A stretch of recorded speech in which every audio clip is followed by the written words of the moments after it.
Hi guys, and welcome to the Sunderland vs Manchester United Under-21's match preview. So of course, we do play our second game in the Papa John's Trophy. We are of course defending that competition, that trophy, and we are playing the Under-21's of Manchester United. So, this is probably going to be a much shorter preview than I usually do because, there's only so much digging I can do around the Man United Under-21's.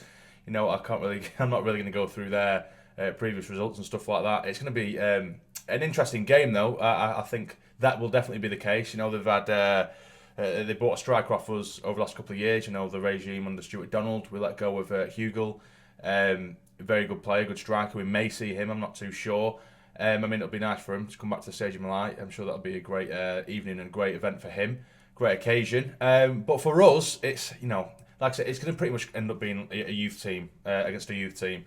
Pretty much, you would think anyway. Maybe a sprinkling of fringe players like we did see against Lincoln. But given that we're playing the Under-21's of Manchester United, I do think we'll see a lot more youth than last week. Of course, our Under-23s did actually only play yesterday. Got a very, very good 2-1 win against Leeds. Jamali was back, Arbid. He was back and he played 45 minutes, which is really good. So we might see him feature Wednesday night. I do believe we're taking on the Under-21's of Man United. 7 p.m. kickoff, I think. We might see him for maybe a quarter of an hour, maybe a half potentially. It'd be nice to see him. I think I have to give credit to Albert Jamali because when he did come, of course, he didn't play too much, and he got that massive injury, an injury that can generally put players out of the game entirely. He's been out for 12 months in a brand new country, and then of course there's COVID strikes and everything. And he's in a pandemic in a foreign country by himself. He's nursing this injury, this critical injury, and he's had to nurse himself back to health and back underway and playing again. So, you need to give props to him, regardless of what happens for the rest of his career, or if he just continue, and ends up being a really good signing for us in the end. You have to give it to him. That's absolutely massive props to him. Amazing mentality to be able to even deal with that. Let alone just get over the injury in itself, So, fair play to him. We might see him. A few players were left out of the Under-23s yesterday. I think Younger was left out, Dice was left out, so we might see them. For me, I think we'll probably see... I'm not going to do the full graphic because, again, it's going to be a youth game tomorrow, isn't it? But we're probably going to see Burge in goal, I would think. We might even use Kearney, who we did actually sign from Man United, or he was released from Man United, and he's usually our youth team keeper. So we might see him, but for me, I think Lee Johnson will just see this as an easy game to give Burge some more game time, because, of course, Hoffman at the minute is pretty much our number one. So I think Burge will probably get in between the sticks. I would think that Hume would get another hour or so maybe at left back, or maybe a full game. He needs to get minutes in, of course, under his belt.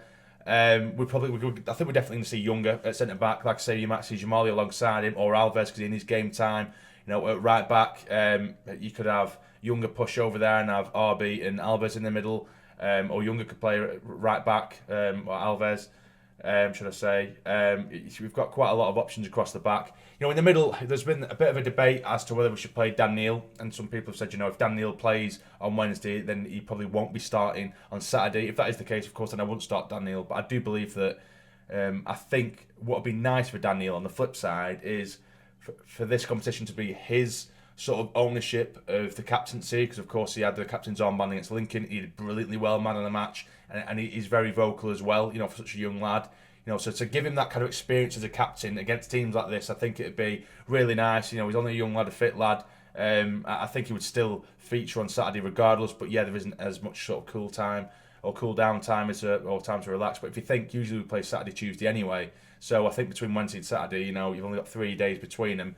I think it'd be more than enough rest for him, even if you only give him an hour. But I think Daniel should probably start. I think it'd be nice to see him get the captaincy again alongside Sona or Sona, however you want to pronounce it. He did really well last time out. Maybe give Warren or Win, or however you pronounce it, a start after he did score against Lincoln. Or Ellis Taylor, although for me, Taylor, he looked okay in pieces, but he was pretty quiet against Lincoln, didn't do too much. You could get the likes of O'Brien in there as well. Get him some game time. Pritchard, for me, even amongst the second string or the kids against Lincoln, like I did say in the review of that game, he was very, very poor, and I think hands down and by quite some distance was the worst performing player on the pitch. So for me, you could even lose his place amongst the youngsters, and stick someone else in there. And I'd give Harris another tryout up top.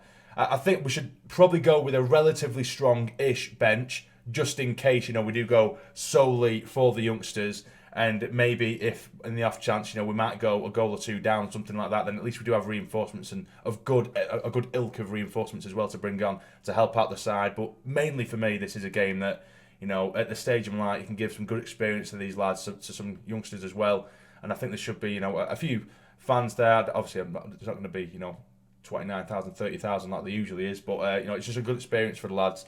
So, yeah, so for me, I just go for a young squad with a little sprinkling of maybe a bit of experience to help them out.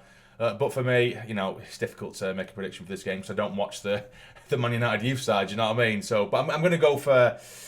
I think we will go with kids, and because I do know that they have a good academy, I am going to say that we're going to concede if we do go solely with a youth squad side or a youth 11.